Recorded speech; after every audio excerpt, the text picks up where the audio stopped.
Amazon sellers or soon to be Amazon sellers, if you want to maximize your Q4 sales and profits, this video is for you. I'm going to give you a step-by-step walkthrough on the entire calendar and all the important dates you need to know for Q4 so you're fully prepared. Let's jump inside my screen and go through the entire Q4 calendar. So these are dates every Amazon seller needs to know for Q4, which is basically between October and December. It's when there's a ton of holidays and consumer spending is as high as it ever is in terms of the year. So thank God for the American consumer. They love buying stuff during Q4. And if you're an Amazon seller or you're soon to be an Amazon seller, you need to be fully prepared to maximize your sales and profits so I can help you guys avoid mistakes and maximize results with everything I'm going to show you guys in this video. So to start off, the first really important date is going to be October Prime Day. Early October sees great opportunity for sourcing during October Prime Day, which this year is going to be the 8th and the 9th, so in about 2 weeks from when this video comes out. Every retailer runs a sale to compete with Amazon. A lot of people think of Prime Day as really like a good opportunity to sell stuff on Amazon. It's actually, in general, a much better time to buy stuff to sell on Amazon because most retailers run sales to compete with Amazon. At this point, lots of big sellers are buying stuff and sending it into FBA now to sell in December during the peak. However, in my opinion, if you're a smaller seller and you're not like super confident yet, I would recommend reducing risk and not speculating on stuff and only buying quick flips, right? So only buying stuff if you're going to FBA that's already profitable, or if you're FBMing it, obviously that's already profitable too. Focus on quick flips, not speculating. Also, right now in October, Thanksgiving listings are really going to be popping off once October rolls around. Great opportunity to take advantage of demand spikes. Although it is important to note, guys, that like there's no real like sourcing for Q4 unless you want to buy stuff and sell it in the future.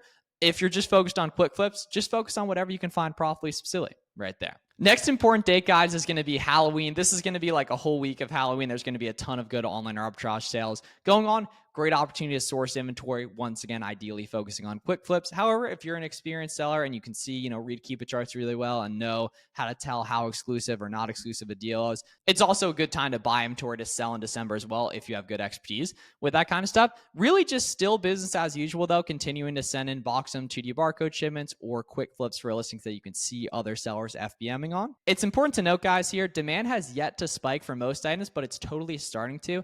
And Thanksgiving themed FBM is really good right around Halloween, and demand is increasing across the board on all types of items. It's really important just as you're starting to do merchant build, right, to make sure you're comfortable with the Seller Amp FBM calculator. So I want to show you guys how that works right now. So taking a look at this listing specifically right here, you really need to know how to tell how FBM friendly or not FBM friendly an item is. There's going to be three main ways to do that. So the first one is going to be taking a look at the current buy box and seeing if it's an FBM seller or an FBA seller. This case, for example, it's an FBM seller. As we can see, it does not ship from Amazon. It ships directly from the customer. The second way, which is a better way to gauge FBM friendliness, all three of them work together though, is going to be the offer summary on Seller Amp right here. There's no kind of set number here, but obviously if it's more FBM sellers compared to FBA sellers on a specific listing, that's going to lead to it being more and more FBM friendly right there. So the current buy box, the offer summary on Seller Amp, which you need to activate in your settings on selleramp.com to get it to show, as well as taking a look at the data on Keepa and seeing how FBM friendly a listing is over time by going here and hitting data and then buy box statistics right here. So data and then buy box stats here.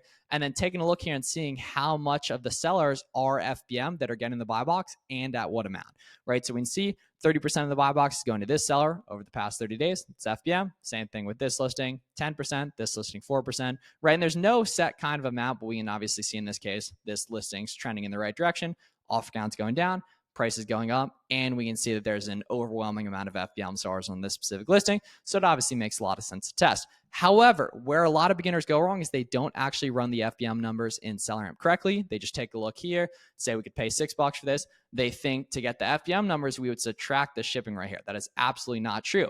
What we need to do instead is actually scroll down here and toggle over to FBM on Seller Amp and then plug in estimated FBM shipping costs where it says FBM cost in here, and that's going to be the correct numbers. The way we're going to get the estimated FBM shipping cost is scrolling up here and taking a look at the weight. And then I have a decent estimate cheat sheet right here. You can just go to howtofbm.com. It's completely free, and you can see the correlations of weight here. In general, you just want to buy shipping through Amazon in terms of whatever's cheapest for the most part right there. But really, really important to be using the FBM calculator on Seller Amp correctly.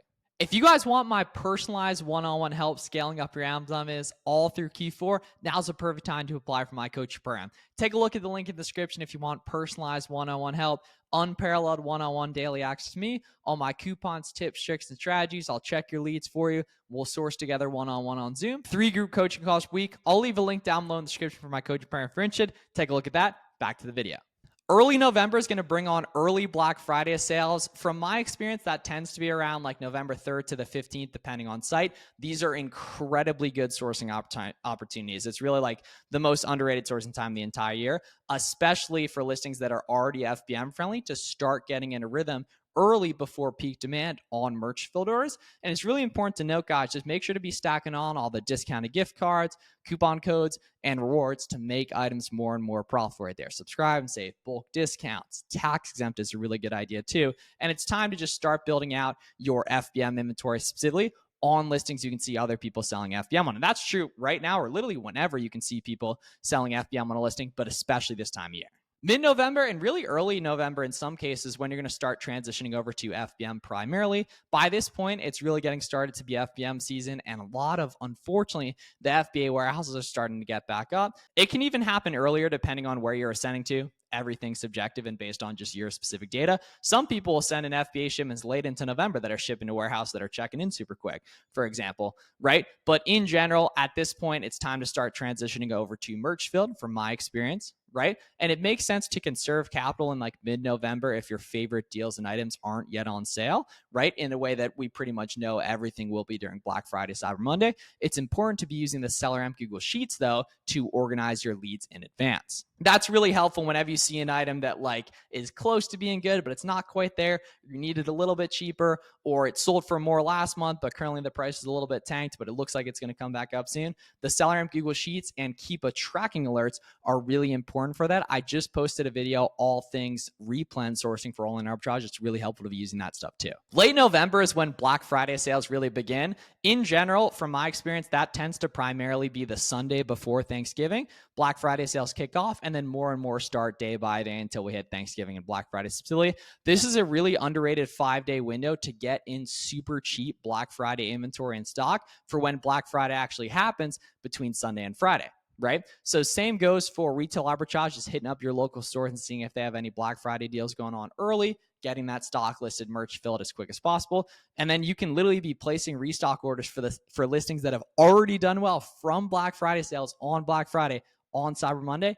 And it's also really important to go through your old leads as well and see if any things have become good, because it's the best time of sourcing for the entire year and everything's cheaper than it is, everything's more discounted, and demand's really popping off. And a lot of sellers don't do FBM because they just have, their FBA business, for example, and they're going to miss out on all these quick merch fill flips that you guys can take advantage of if you're around during this time, just getting nice test orders in, nice and light, reducing risk, and letting the market tell you how an item's doing.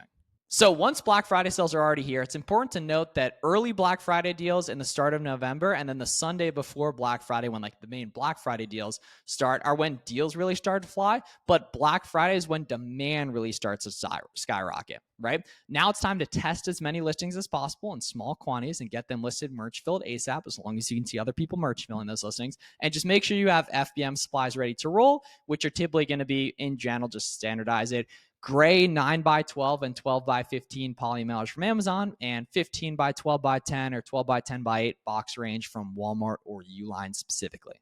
December 5th to the 20th is going to be the peak of the entire year. This is where things get absolutely bonkers. If you're going to take any days off from your 9 to 5, this is the best time to do it. This honestly is just a mad rush to stay in stock on your best listings, test higher prices, and fulfill every FBM order you can. It's also important to note that many deals continue running into December. And even if they don't, if like, say a website had a 30% off Black Friday sale on, but then the inventory, a lot of the listings go up by like 20%, even if they have a 15% evergreen coupon, for example, one that just sticks around on their website, that's still just as profitable, right? So a lot of deals will continue and a lot of listings will actually become profitable in December and during the peak if you're just on top stuff, especially in the context of retail arbitrage or pickup orders. And then December 15th is really like the crunch time. Expedite shipping orders skyrocket in volume. So as long as you're buying shipping same day, shipping out same day, a ton of extra profits waiting for you, because all the time, if a customer pays $35 expedite shipping for an order, and you're buying shipping same day and Amazon charging you 14,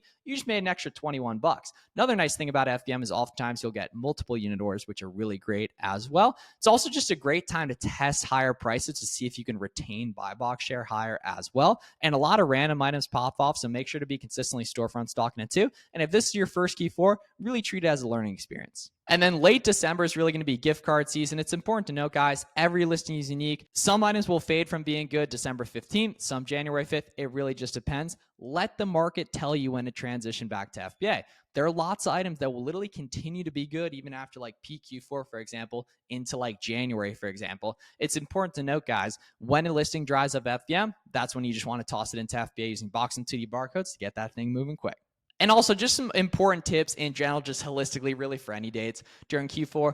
Only buy deep once something's already sold well. Let the market tell you if the listing is FBM friendly. Just look at the data. Keeping leads organized in the Seller Amp Google Sheets is really helpful. Don't find items good. Make them good using tax exempt, subscribe and save, rewards programs, coupons, discounted gift cards, etc. Right? Stick to your guns. Don't get shiny product syndrome, right? Just focus on what you're seeing that's good, right? Load up on FBM supplies in advance, test higher prices as listings are doing really well, and retail arbitrage and pickup orders to FBM to get products to market quick are really important because speed is everything during Q4. The more purchase data you can get, the more listings you can get, the quicker you can get to market compared to your competition. All that's going to make a really big difference, and Q4 is going to be an absolute movie, guys. Hope so this helped, guys. If you have any questions, please let me know down below in the comments. Make sure to subscribe if this was helpful. And if you want personalized one-on-one help and you want to be coached directly by me to scalp your Amazon this Q4, take a look at the link in the description and go ahead and apply for my coaching program. And I'll see you guys in the next video.